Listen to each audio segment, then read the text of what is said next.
Hey everyone, for this video I'm going to go over a few different options that you can explore for different types of clip-ons. So for starters, we're going to go over pros and cons using the stock clip-ons. We're going to go over pros and cons of racing clip-ons, the ones that are typically lower and more adjustable, and also a set of heli bars. Those are going to be higher up and a little bit different of an angle. Those are also fully adjustable. So what I'm going to do is I'm going to mount all three on my Gixxer 1000 right here. So for years and years I had clip-ons that were lower and more aggressive for track use and, you know, aggressive street riding. I got sick of them because they were rather uncomfortable, and I'm getting older and I don't really care to go that hard in the street. So I put the stock bars back on, and I don't really like those either. So I'm going to actually go with one of these options right here. So I have the Kyle USA variable bars that I had on there forever. So I'm going to mount those and show you some pros and cons with those. And then I'm going to eventually go with these heli bars.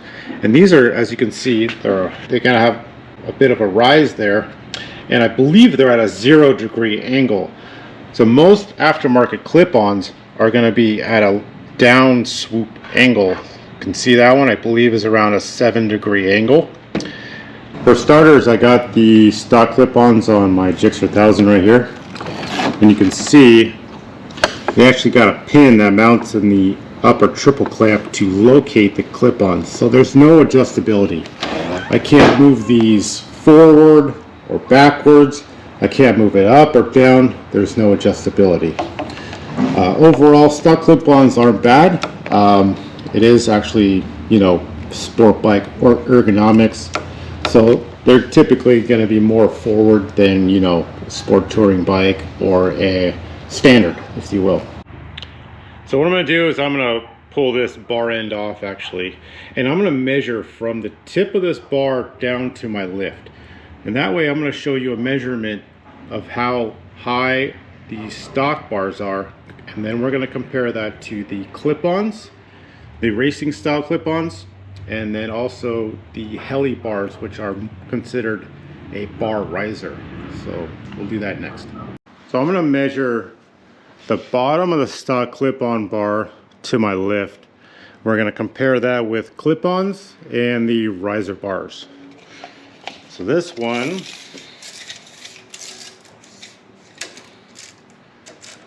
is about 2 feet 8 inches and 3/4. So next I'm going to measure the bar width.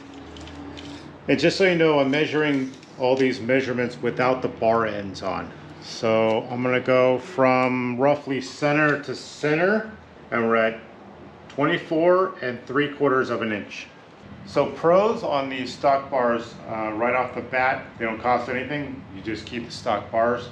A lot of times they're a lot thicker of a metal than some of the aftermarket clip-ons, so they don't vibrate as much.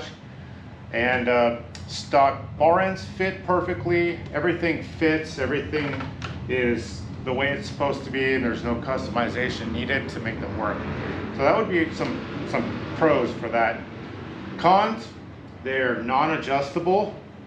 The angle may not suit you, and if you were to go down and damage or bend a bar, you got to replace the whole bar, versus on the aftermarket clip-ons you can replace just a $15 bar. So that's always really nice. So those are some of the pros and cons for the stock bars. So next I'm going to mount the Kyle USA eccentric clip-ons, and I'm going to show you the pros and cons of that. I'm also going to make the same measurements from the end of the bars down to the ground, the width, and I'm going to show you all the adjustability and pros and cons with that. So another one of the cons to stock bars is when you're riding very aggressively, let's say on the track or even on the street, and you're trying to tuck down, be more aerodynamic, you end up being a little bit cramped. You don't have a lot of cockpit space here, so the bars are a little closer. They're narrow, they're not as wide and low and farther forward as the aftermarket clip-ons. So I'll show you that when I get those mounted. But That's just one of the things with the restrictions of the stock clip-ons.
Alright, so I mounted the Kyle USA clip-ons. So right off the bat, the cons would be obviously the cost. They're about 300 bucks.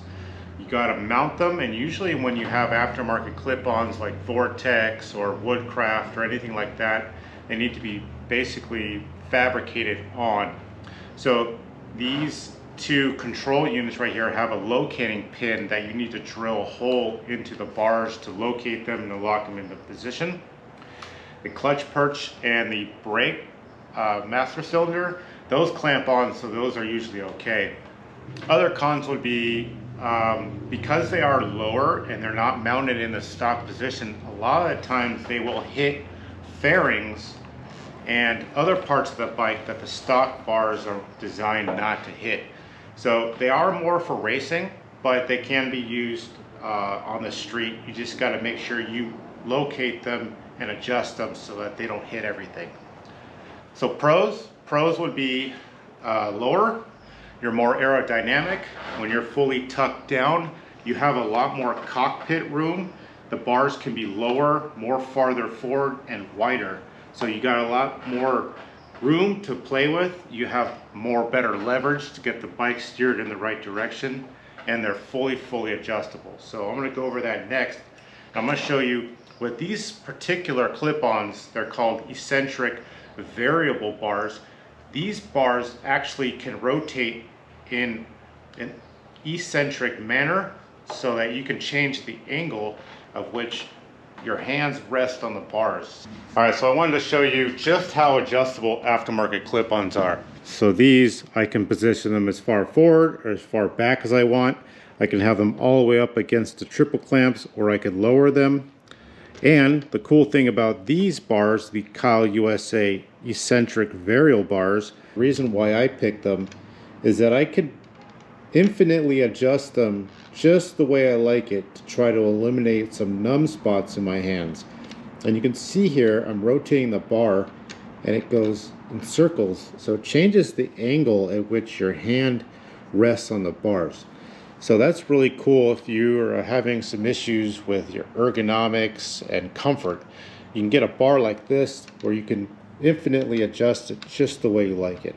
So one thing that's different about the aftermarket bars is these are actually solid. So they actually prevent less vibration.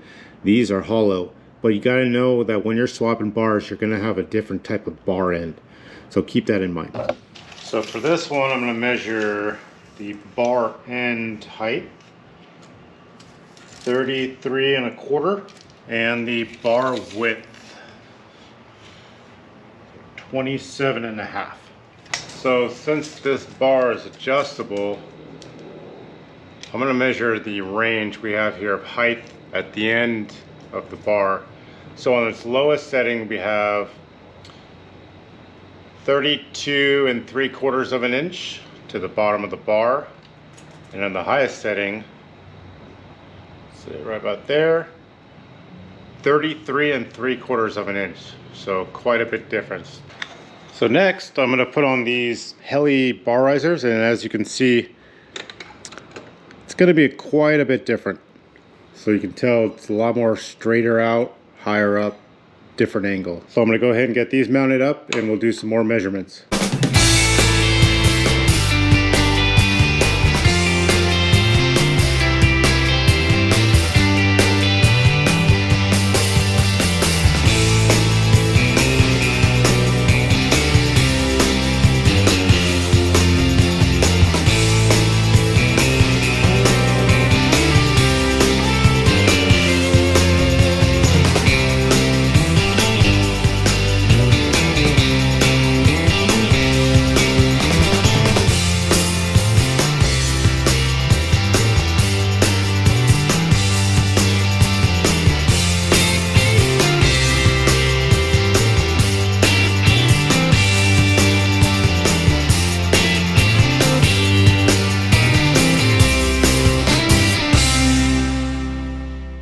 Alright, so right off the bat, they are significantly taller, they're much flatter, and very, very comfortable. So these are fully adjustable forward, backwards, up and down, and in and out.